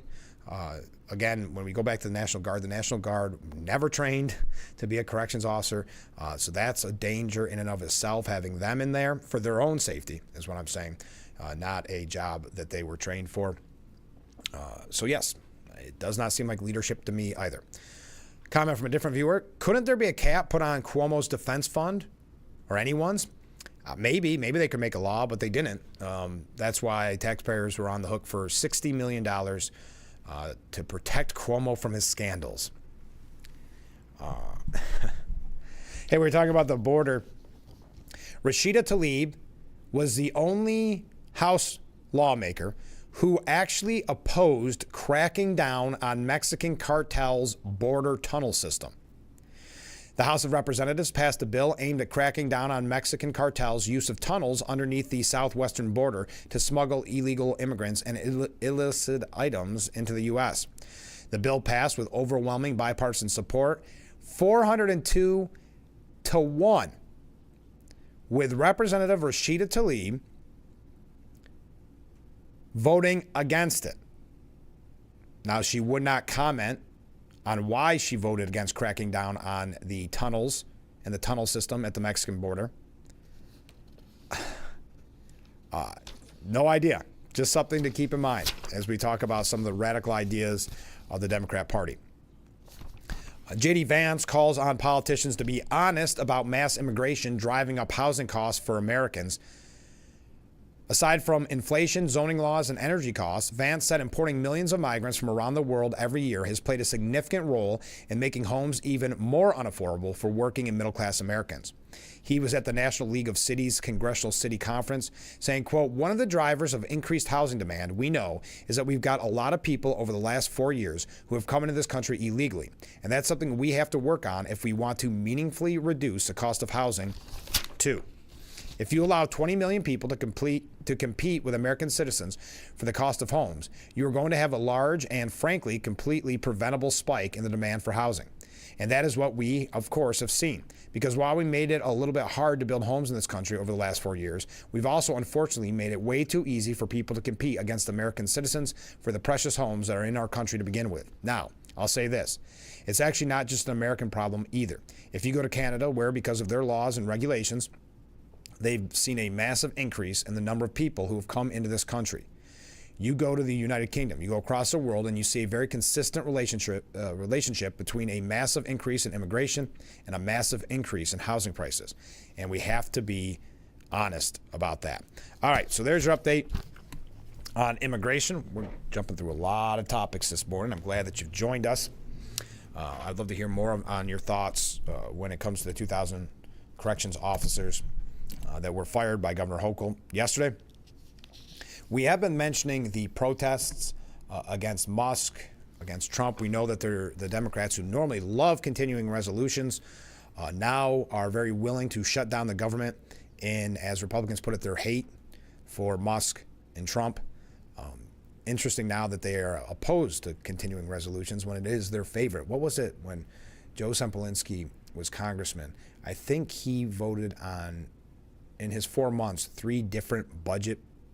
They voted against them, but 3 different budget deals. So 2 were, I want to say, continuing resolutions, and 1 was like maybe an omnibus or something. But yes, 3 different votes. He was always against in 4 months. So Democrats are normally very pro continuing resolution. In this instance, they are not, because of their anger with Trump and his move to try to streamline the government, to try to cut the waste, fraud, and corruption, which we're going to have a couple of examples of that coming up a little bit later on. So now it looks as if they're going to fight this continuing resolution, and it may not pass, but we'll keep an eye on that because if nothing happens, the government is shut down as of Friday. But talking about the protests in the street, on Saturday, over 350 protesters convened upon a Tesla showroom in Manhattan as part of the nationwide Tesla takedown protest against Trump and Musk. And I mentioned earlier, it is being reported that late last night, President Trump Truth socialed out that he will be buying a brand new Tesla this morning in support and solidarity with Musk. Protesters from St. Louis to Charlotte, Tucson to Palo Alto, and New York City to Portland are raging against Musk. And in response to Musk's growing power within the Trump administration and that gesture he made at the inauguration, protests have targeted showrooms, dealerships, charging stations, and the Cybertruck itself in an attempt to meddle with Musk's finances and highlight how he's meddling with federal spending programs. Imagine protesting in the streets for federal spending, continuing wasting the money. And how many examples have we had of this continued waste of money since Doge has taken over? Of course, you can find them all at doge.gov. Protesters chanted, "Nobody voted for Elon Musk. Oligarchs out, democracy in. Send Musk to Mars now." Chuck Schumer had kind of the same kind of talking point, that it's a constitutional crisis that Musk, an unelected person, is apparently cutting the jobs of unelected bureaucrats who in many instances believe that they are more powerful, believe that they can run the country better than the person voted in by the American people. So you're going to see, and the only reason I mention this is because you're going to continue to see these nationwide protests against Tesla. The reason you're going to see it is because the media loves covering it. You're going to see a lot of media coverage of this anytime they can try to use something to attack the agenda of the Trump administration or the Trump administration itself. So yes, you will see more coverage of this than perhaps necessary, because if you look at in Manhattan, they got 350 people to show up. I mean, hardly Woodstock, but of course getting all this coverage, and this I believe was at the New York Times, as a matter of fact, getting all this coverage because it fits their narrative. Georgetown psychologist, according to Fox News, says there's been an uptick in therapy patients anxious over Trump. Dr. Andrea Bonner said, "I'm getting an increased amount of inquiries from people who are just feeling very anxious in general, and it's exacerbated by the state of the country.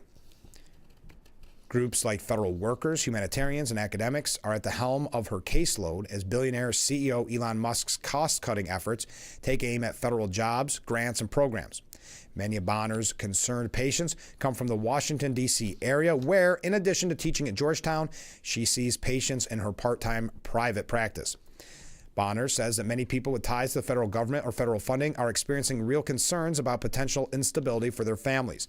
"I've had some clients who were technically probationary workers because they hadn't gotten promotions. So they had been longtime civil servants, public servants, but they were treated like someone who was just coming out of college and getting their first job because of their probationary status. They were probationary because they were in a new position, having been promoted for having done such a good job." That must be every instance, right? So in Georgetown, they're seeing an uptick in therapy patients anxious over the Trump administration. Angst and concern are another term that Bonner has used. I think there's a larger concern that goes beyond policy. And I'm actually, in the past couple of days, hearing from a lot of people who are just concerned about financial insecurity and concerned about the just destabilization of even the stock markets, and even people who consider themselves to be not having anything to do with this. I think there's just a larger concern that the whole tone of this administration feels different. Bonner told Axios in a recent report that she's seen an uptick in the number of dissatisfied Democrats seeking help as they experience burnout, guilt, and despair at losing an old way of life. All right, there you are. We got to take a short break. Oh, look at all these protests coming in. Thank you. Keep all the comments. Did I say protests? Keep all these comments coming in. Yes, we are going to talk about this protest if you want. I see some people weighing in on this. So continue. Wow. Busy morning this morning. We are talking a lot about the corrections officers, the 2,000 that were fired, and that New York State has declared that the strike is over. Feel free to weigh in on that. But we got to take this break. Stay with us. We'll be right back with Frankly Speaking here on WYDC TV. Big Fox.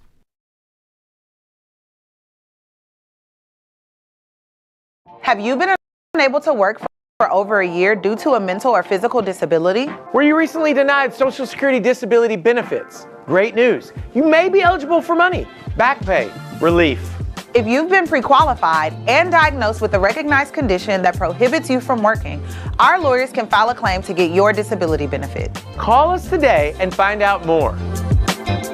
Call now, 844-617-0440. Want to know why it's hard to stop a train? It's how we've invented products that reinvented our world. It's how we test as hard as the elements do. It's how we run. Aaron's Heating and Air Conditioning in Corning is now offering residential plumbing services. A local, veteran-owned and operated company with over 25 years experience.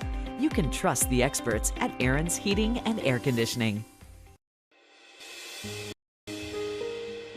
I'm Grace. I'm Ida, and I lived in California. Timmy was just a puppy when I moved in. He's a emotional support animal. I had Missy, who is 15 years old and blind. Likes the people, he likes to greet all the people. All the employees are happy to see him. I feel that my pets are very welcome here. I feel very welcome here. I think it's great. If there's one thing we like, it's choices. And your Ford dealer is the place to start. With a full lineup of vehicles and available powertrains. Get your ideal combination of power and capability with gas, hybrid, or all electric. But more important than the power you choose is what you choose to do with it. Right now, returning lessees can get a Ford Escape for $199 a month for 24 months. Only at your local Ford.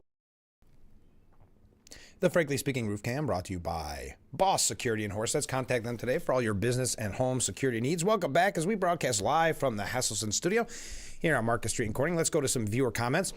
So the strike made overtime issues worse and only disciplined the guards by the firings for trying to better their situation. Yeah, 2,000 fired. Yep, for trying to better the situation to make it more safe. This is turning into Hochul's version of the Cuomo nursing home debacle. Just a wrong-headed decision. I understand what you're saying. Nursing home debacle was so tragic, but I get what you're saying. Just a bad, wrong-headed decision from Governor Hochul. All right, Ken writes in, logically, there is only one reason that Rashida Tlaib didn't vote to crack down on the tunnels at the Mexican border. She is somehow being enriched by their existence. Thank you, Ken. Comment from a different viewer. Follow the money. Who is coordinating and paying for the signs of these protesters? It is amazing. Same with the former student at Columbia who was arrested by ICE and threatened deportation. The judge stopped the deportation for now. But there was protest because of his arrest, right? And what was so interesting about it was within an hour they had these gigantic, well-made posters with his face on it and shirts. I agree. And the same with what you're talking about with the Musk protests. There is definitely people working behind the scenes on all of these. Comment from a different viewer. So there is an issue with Trump going to Florida after working full work weeks and often late in the evening. Yes, Sleeping Joe went to Delaware every Thursday and actually worked maybe half a year and not after 2. You raise a good point, and this is typical of what they do with Republicans in general. They try to always highlight that they're all golfing somewhere, and they've been doing that, and I know the exact reports that you're referring to because I've seen the news reports as well, that Trump is headed to Florida on the weekend to golf. First of all, I can't remember who I was talking to about this yesterday. His workload and how much he accomplishes. And well, look at that with him saying that he's going to buy a new Tesla this morning. That was social media out. I think it was on Truth at something like 2 a.m. So it's not a 9-to-5 job for President Trump. So I don't think anybody should begrudge someone from taking a weekend after, especially his workload, how much he's accomplished in the time. I mean, I don't even know how he finds the time of the day. Comment from a different viewer. Corrections is a highly skilled position. It will take years to replace these positions. That is, if you will get anyone to bite after the way they've been treated. Yeah, I don't know who's jumping on the train to get a job in corrections as of now, when their real concerns about safety in the prison were clearly overlooked by their union and the administration, the Hochul administration. Because a 90-day halt to the HALT Act, in my opinion, isn't sufficient. I mean, 90 days to look at it, and then what happens after 90 days? You just put it back in, because that's what's going to happen. The Democrats in Albany are not going to let the HALT Act go away, just like they wouldn't let bail reform, right? We were talking about earlier with Governor Cuomo, why they won't let that go away. So if you are just joining us this morning, prison strike is over, according to New York State. and 2,000 corrections officers have been fired. We were talking about Elon Musk. He says X, formerly known as Twitter, was knocked offline by a massive cyber attack that originated in the Ukraine area. We're not exactly sure what happened, he told Larry Kudlow, but there was a massive cyber attack to try to bring down the X system with IP addresses originating in the Ukraine area. He did not immediately provide additional evidence of who may have been responsible. Cyber criminals have been known to create false IP addresses to impersonate computer systems from different parts of the world, a practice known as spoofing. Experts told the Post it was highly improbable that Ukrainian government actors were the perpetrators of such an audacious and far-reaching attack, one day before diplomats from Washington and Kiev met in Saudi Arabia. And we mentioned that earlier. The meeting is today in Saudi Arabia between American and Ukraine envoys. But I mentioned earlier that Kiev had the largest attack, according to Russia, the largest drone attack on Russia yet during the whole war, launching 337 drones at Russia. That is coming hours before that meeting. Okay, but back to Elon Musk. Doge says children aged 11 and under were granted $312 million in loans during COVID. Thousands of loans worth $312 million were granted to children during the COVID-19 pandemic. Doge, which is headed by Elon Musk, said it had discovered that the Small Business Administration, the SBA, had granted nearly 5,600 loans for $312 million to borrowers whose only listed owner was 11 years old or younger at the time of the loan. While, quote, while it is possible to have business arrangements where this is legal, that is highly unlikely for those 5,593 loans, as they are also used as Social Security numbers with the incorrect name. Doge did not say what the loans were used for, although the agency said it would work with the SBA to solve the problem this week. Doge made the announcement along with another post to X when the agency revealed that the SBA had also issued 3,095 loans for $333 million to borrowers over 115 years old. Just more examples of Doge trying to root out that waste, fraud, and corruption. And on the EPA side, former New York gubernatorial candidate Lee Zeldin, former congressman as well, now that EPA chief, canceled 400 DEI and environmental justice grants, which will save taxpayers nearly $2 billion. U.S. Environmental Protection Agency Administrator Lee Zeldin announced that his department canceled over 400 DEI and environmental justice grants, saving nearly $2 billion in a press release that was sent out yesterday. It said the grants were canceled with the assistance of the Department of Government Efficiency. The grants were reportedly identified across 9 unnecessary programs with a savings totaling $1.7 billion. This marks the 4th round of EPA Doge partnered cancellations as the administrator oversees a line-by-line review of spending, bringing the total taxpayer dollars saved to more than $2 billion since being sworn in, the release said. Working hand-in-hand with Doge to rein in wasteful federal spending, EPA has saved more than $2 billion in taxpayer money, said Zeldin. It is our commitment at EPA to be exceptional stewards of tax dollars. Now, this comes off the heels of Zeldin pledging to recover that $20 billion in taxpayer funds lost by the Biden administration to climate projects, where they put these through right before Trump was sworn in to make sure that a lot of taxpayer money went to these far-left programs and projects before Trump could undo them. In this case, Zeldin has vowed to claw back the money. He made the announcement when he charged the Biden administration of throwing gold bars off the Titanic in relation to the money lost on the climate project that he said was a rush job with reduced oversight. Quote, the days of irresponsibly shoveling boatloads of cash to far-left activist groups in the name of environmental justice and climate equity are over. The American public deserves a more transparent and accountable government than what transpired these past 4 years. Zeldin said the EPA would also terminate its contracts with the bank overseeing the Greenhouse Gas Reduction Fund, a program that emerged from Biden's 2022 climate policy. The fund seeks to leverage public and private dollars to invest in clean energy technologies such as solar panels, heat pumps, and more. Though he did not mention the bank by name, Citi had an agreement with the Biden administration to oversee the release of $20 billion under the program to nonprofit groups and states, according to publicly available documents. All right. Now, Senator Mark Kelly said that, this was on the Rachel Maddow show yesterday, that Doge is ruining people's lives. Rachel Maddow said, I have to ask you if you have any response tonight to what the president's top campaign donor, Mr. Musk, said about you bluntly calling you a traitor in response to you writing about your trip to Ukraine. Kelly said, I was 22 years old before getting sworn into the Navy, or as I was getting sworn into the United States Navy. I swore an oath to our Constitution to protect and defend the Constitution. I have lived that oath my entire life. I flew in combat in the first Gulf War. I served in the United States Navy for 25 years. I spent 15 years at NASA, risking my life flying the space shuttle.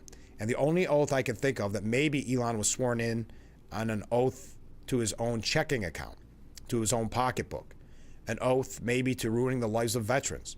I had veterans in my office last week who, after really good performance reports, found out that Elon Musk fired them for poor performance. He has ruined these people's lives.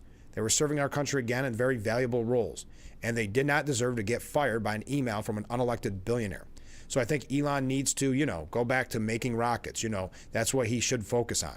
He shouldn't be focused on the slash and burn of the federal government. Let's take a short break, because I heard the Corning whistle. We'll be right back with Frankly Speaking here on WYDC TV, Big Fox.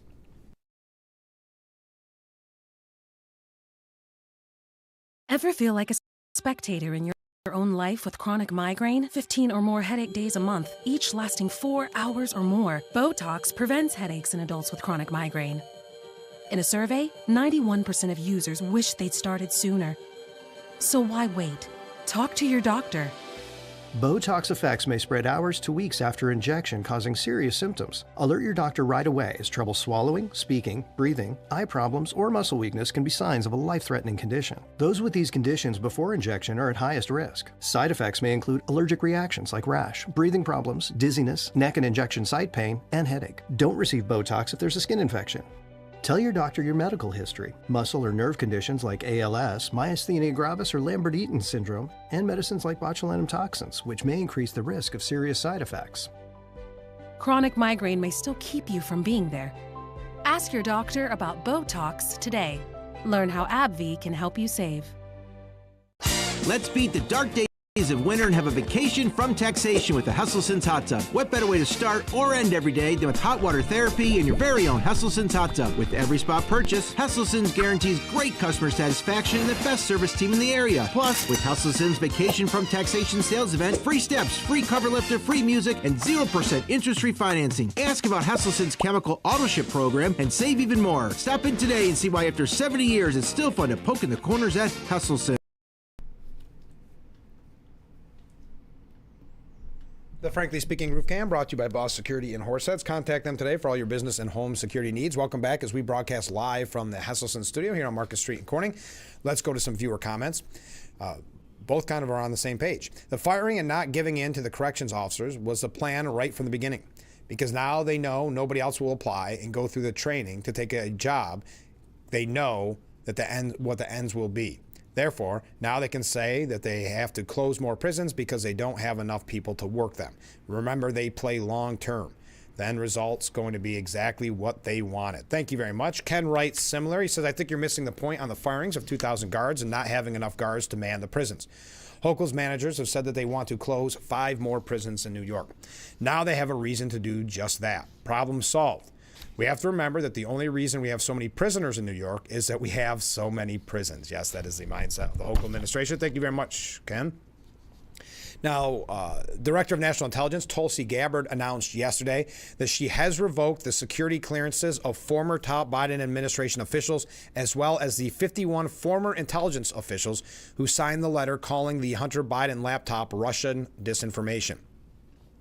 She also announced that former President Joe Biden is no longer receiving the president's daily brief, a summary of intelligence regarding issues and events around the world.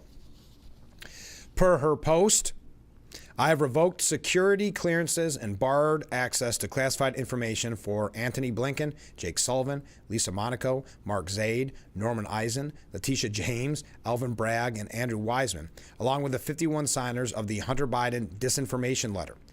The president's daily brief is no longer being provided to former President Biden. President Trump on day one signed an executive order directing the DNI to revoke the security clearances of those letter signers. He said in the executive order that they willfully weaponize the gravitas of the intelligence community to manipulate the political process and undermine our democratic institutions. The fabrication of the imprimatur of the intelligence community to suppress information essential to the American people during a presidential election is an erroneous breach of trust reminiscent of a third world country. And now the faith of America is all the patriotic intelligence professionals who were sworn to protect the nation has been in peril. Now, Trump's FEMA, how am I doing on time? Good. Trump's FEMA faces a reckoning as more staff is fired because of their political bias scandal. If you recall, during the storms, that Federal Emergency Management Agency directed people not to go to Trump-supporting homes. Well, they have now fired 3 more supervisors in the wake of an internal probe after a crew of disaster relief workers were directed to avoid homes advertising Trump in hurricane-battered Florida. Representative Vern Buchanan exclusively told Fox News Digital that he is confident that the Trump administration will root out erroneous examples of political bias like this in FEMA. After back-to-back hurricanes devastated Florida and left many in our area with nothing, it is incomprehensible that FEMA relief workers were skipping over those in need. FEMA has a responsibility to serve every American equally, regardless of their politics. Senator Katie Britt echoed that statement. I also appreciate FEMA taking necessary actions to fire these individuals complicit in bypassing homes and conditioning aid, as well as to provide additional training for the agency's employees. Now, according to Buchanan, citing FEMA sources, at least 20 homes with pro-Trump campaign signs or flags were bypassed by relief workers from late October through November of 2024 as a result of guidance from a FEMA supervisor directing workers to avoid these homes. So, some firings because of the political bias in FEMA. We've got a couple of other things. Let me take my break, and then we're going to wrap up today's edition of Frankly Speaking. Get your last-minute comments in so I can read them before we head out the door on this Tuesday morning edition of Frankly Speaking. We will be right back. Stay with us. If you or a loved one regularly used hair relaxers or straighteners and were diagnosed with uterine, ovarian, or endometrial cancer, you may be entitled to significant financial compensation. I've used hair relaxers for years. I had no idea they could cause cancer. Chemical hair relaxers and straighteners have been linked to serious conditions, including several types of cancer. If you used hair relaxers and have been diagnosed with uterine, ovarian, or endometrial cancer, call us now. There's no fee unless we win your case. Call today. Trust your smile to Dr. Hench's at either Watkins Glen, Elmira, Horseheads, or Elkland Family Dentistry. All 4 locations provide cutting-edge technology to make sure your visit is comfortable and stress-free. Dr. Hench's offers treatment in all areas of dentistry, including same-day crowns, implants, root canals, oral surgery, and treatment for all ages. For the best dental care in the region, trust Dr. Hench's and his staff at Watkins Glen, Horseheads, Elmira, and Elkland Family Dentistry. Call any one of his offices today or visit them online for more information. Welcome back to Frankly Speaking here on WYDC TV Big Fox. I'm your host, Frank Acom. And how can we help like that in our small businesses, not to sound cliche, but are the backbone of our community? Let's talk about thanks, as always, to you, the viewers, for sending in your texts and your voicemails. Now we go to a comment. This is from John in Elmira. Make sure to catch Frankly Speaking only on AM Big Fox News WYDC or visit our website at WYDC. The Frankly Speaking Roof Cam brought to you by Boss Security in Horseheads. Contact them today for all your business and home security needs. Welcome back as we broadcast live from the Hasselson studio, wrapping up today's edition of Frankly Speaking. Now, the U.S. stocks took a hit yesterday as Trump is moving ahead with the tariffs. Ontario has now imposed 25% tariffs on electricity exports to the U.S. in response to Trump's planned tariffs. In a press release from the Office of the Premier, it was revealed that the 25% tariffs on electricity exports to the U.S. would begin on Monday, and that roughly 1.5 million homes and businesses in states such as Minnesota, New York, and Michigan would be affected. The surcharge is expected to cost up to $400,000 every day that it remains in effect. President Trump's tariffs are a disaster for the U.S. economy, said Doug Ford, the Premier, Ontario Premier.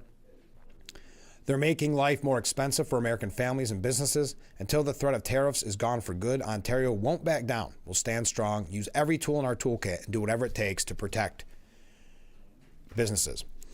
Now, Charles Gasparino says, ignore the stock market. Wall Street is dealing with painful detox from government spending addiction. Wall Street is sick big time, and the sell buttons are working overtime whenever the word tariff passes from Donald Trump's lips. If you listen to the fat cat community long enough, you'd think Trump has been in office 4 years rather than 4 weeks, and that a small trade surcharge on a car from Mexico is leading us into economic Armageddon. I'm no fan of tariffs for a lot of reasons, including I hate paying too much for stuff. But I've always also taken enough econ and studied markets long enough to know that they're not the end of the world as we know it. I also know that the Trump economic plan is much more than tariffs. It's about tax cuts, deleveraging the federal government's involvement in the private sector, and allowing the private sector to thrive. They need to give the country a little history lesson. The markets hated the uncertainty of the early years of the Reagan presidency. The economy experienced plenty of pain during a 3-year transition from the Reaganista cut taxes and de-emphasized government. As history shows, it all paid off for the American workers and even for the fat cats in the stock market. So ignore them. All right, a couple comments from viewers before we head out the door. Frank, you have a great show. Well, thank you. Enjoy the day. It's going to be almost 70. I will. Thank you very much, and thank you for the kind words. I like that. This is a comment from a different viewer. Republicans have endured 8 years of Obama, then 4 more with Sleepy Joe. If anyone should have had political anxiety, thank you very much. Continuing with this quick discussion, as Wall Street panics, Trump should share his Main Street long-term vision, according to the New York Post editorial board. No, the country doesn't need a single quarter strategy right now, but if the Prez wants America to buckle up for a wild ride, he or his team with a unified voice owes another speech explaining the long game on the economy. Now, Rich Lowry says, blame Canada. Trump's trade tiff is way out of whack and harming the United States too. So we're going through all positions on this, on each side of the coin.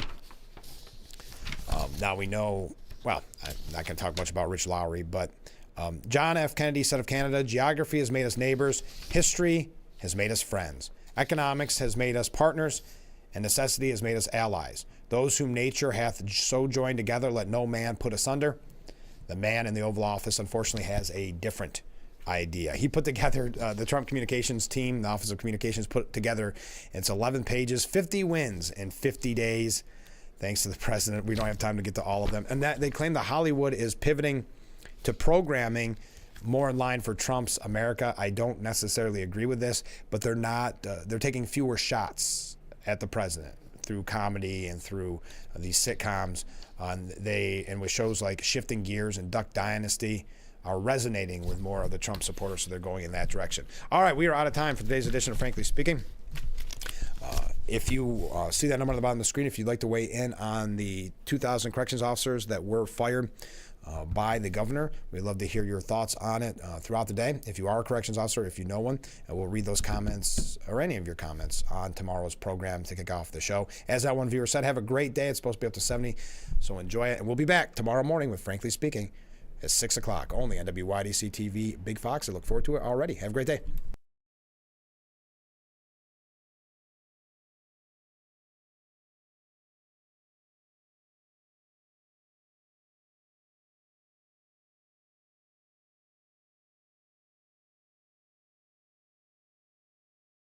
Want to know why it's hard to stop a train?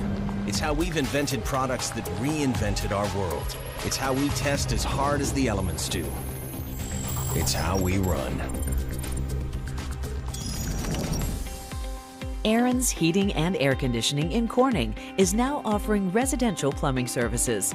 A local, veteran-owned and operated company with over 25 years experience. You can trust the experts at Aaron's Heating and Air Conditioning.